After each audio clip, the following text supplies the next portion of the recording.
Saat bencana besar tiba, semua orang pasti akan panik menghadapinya. Begitu juga di akhir zaman, di mana banyak sekali peristiwa-peristiwa besar yang akan terjadi. Salah satu bencana besar yang akan terjadi dan menandakan kiamat besar akan datang adalah adanya dukhan.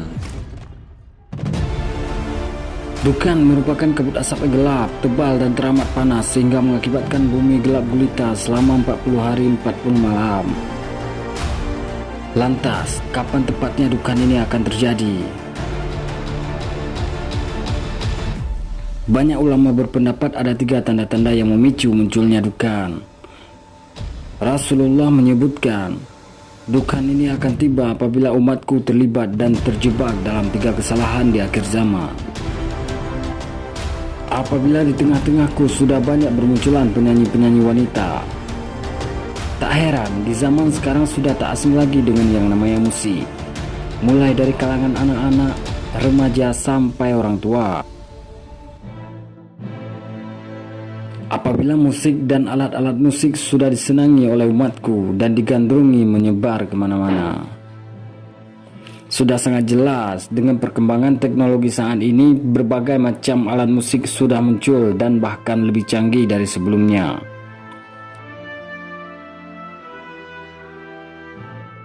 Rasulullah SAW bersabda, di akhir zaman nanti akan ada peristiwa di mana orang-orang ditenggelamkan ke dalam bumi, dilempari batu dan dirubah rupanya. Beliau ditanya, kapankah hal itu terjadi wahai Rasulullah? Dan beliau pun menjawab, ketika alat-alat musik dan para penyanyi telah merajalela. Apabila minuman khamar atau barang-barang yang memabukkan sudah mudah didapatkan. Kebiasaan meminum minuman keras telah ada sejak zaman Rasulullah hingga sampai saat ini. Meskipun dalam Islam sudah jelas-jelas dilarang, namun sebagian besar dari mereka masih tetap mengkonsumsinya. Rasulullah bersabda, dan setiap khamar haram, dan setiap yang memabukkan adalah haram. Ketiga tanda-tanda tersebut sudah terlihat sangat jelas. Maka pertanda ini sudah Rasulullah gambarkan kepada kita, sahabat yang kami muliakan. Rasulullah SAW menyebutkan apabila terjadi hantaman meteor, seperti pernyataan Abdullah ibnu Abbas, maka berikutnya yang terjadi adalah dukhan. Dalam sanad yang jayid, Ibnu Jarir meriwayatkan sebuah hadis di mana Ibnu Mulaikah berkata, guruku Abdullah ibnu Abbas berkata, malam tadi kami tidak bisa tidur karena kami menyaksikan meteor melintasi bumi. Saya khawatir jangan-jangan besoklah terjadi dukhan. Menurut Michel Penn yang merupakan salah satu pakar astronomi dunia yang paling senior saat ini menjelaskan, dukhan ini hanya akan terjadi apabila bumi mengalami hantaman meteor ke daratan bumi. Sementara NASA Amerika saat ini mengumumkan pada dunia bahwa kita sedang berada di tengah arus meteor. Walaupun kita berada di ujung tahunnya, namun jika meteor ini beradu maka yang lain akan mental ke jalur yang lain. Peluang-peluang ini akan menjadi bumi sangat rentan jatuhnya meteor. Apa yang dikatakan Abdullah ibnu Abbas sama persis seperti yang diuraikan oleh pakar astronomi dunia Michel Penn.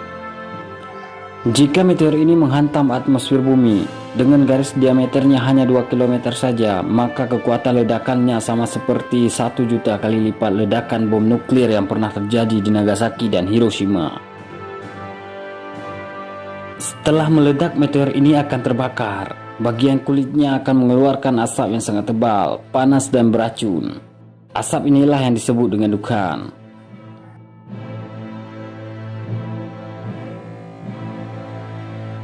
Kemudian bagian kulit meteor ini akan terlepas dari intinya, sehingga membentuk meteor-meteor kecil yang akan menghujani seluruh bumi. Sementara intinya yang mengandung siderit. Siderit ini adalah kandungan zat dari besi. Pergesekan yang sangat ekstrim menembus lapisan atmosfer bumi yang menyebabkan timbulnya medan magnet yang sangat kuat. Dampak yang akan dirasakan langsung oleh manusia. Mesin yang terbuat dari besi dan logam saat itu sudah tidak dapat digunakan lagi. Allah Subhanahu wa Ta'ala berfirman, maka tunggulah hari ketika langit membawa asap yang nyata. Dukhan ini adalah kabut asap yang sangat panas dan tebal. Saking panasnya, kata Rasulullah, orang-orang kafir sampai mengeluarkan asap dari lubang hidung dan mulut mereka. Hadis Imam Al-Bukhari dalam kitab Al-Adabul Mufrad, Rasulullah bersabda, tidak akan terjadi kiamat sampai tetangga tega mendatangi tetangganya dan membunuhnya demi sepotong roti. Sahabat bertanya kepada Rasulullah, "Ya Rasulullah, bagaimana caranya kami bertahan hidup ketika makanan dan air pada saat itu sudah tidak ada?" Nabi menjawab, "Makan dan minum kalian pada saat itu adalah zikir, yaitu zikirnya Nabi Yunus." Maka kata Rasulullah, siapa yang berzikir dengan zikirnya Nabi Yunus, pasti Allah lepaskan dia dari kesulitan dan musibah. Terjadinya dukhan ini membuat kondisi manusia seperti yang pernah dialami oleh Nabi Yunus ketika berada dalam perut ikan paus, yaitu gelap, pengap, panas, tidak ada oksigen, tidak ada makanan dan minuman. Maka dari itu Rasulullah SAW mengajarkan kita, jika saat itu datang, kita dianjurkan berzikir seperti zikirnya Nabi Yunus. La ilaha illa anta subhanaka inni kuntum minadh-dhalimin. Tidak ada Tuhan yang berhak disembah kecuali Allah. Maha suci Engkau, sesungguhnya aku termasuk di antara orang-orang yang berbuat zalim. Akibat dukhan ini, kulit manusia akan melepuh dan meleleh, terutama orang kafir.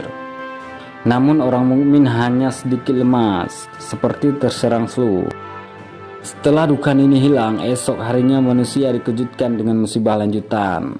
Semua teknologi di bumi ini berhenti dan tidak dapat digunakan lagi. Listrik tidak menyala, mesin tidak bisa dihidupkan. Semua teknologi modern yang memanjakan manusia saat itu akan berakhir.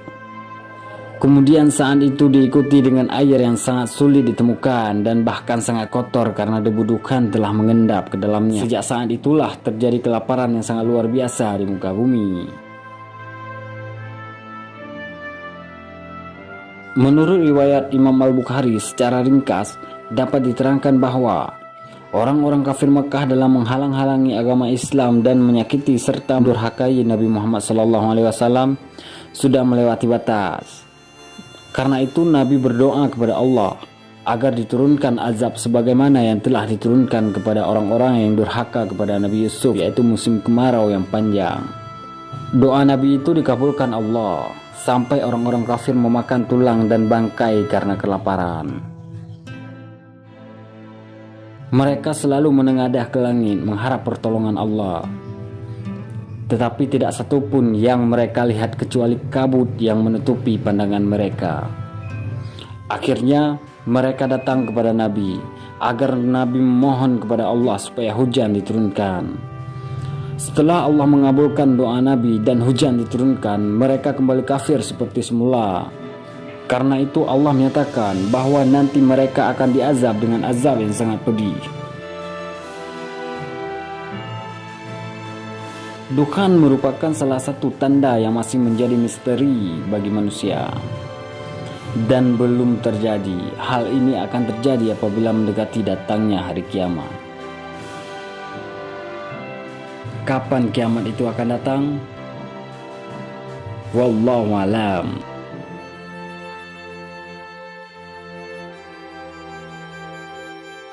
Semoga kita selalu dalam lindungan Allah Subhanahu wa taala sehingga mampu melewati segala kesulitan di dunia maupun di akhirat.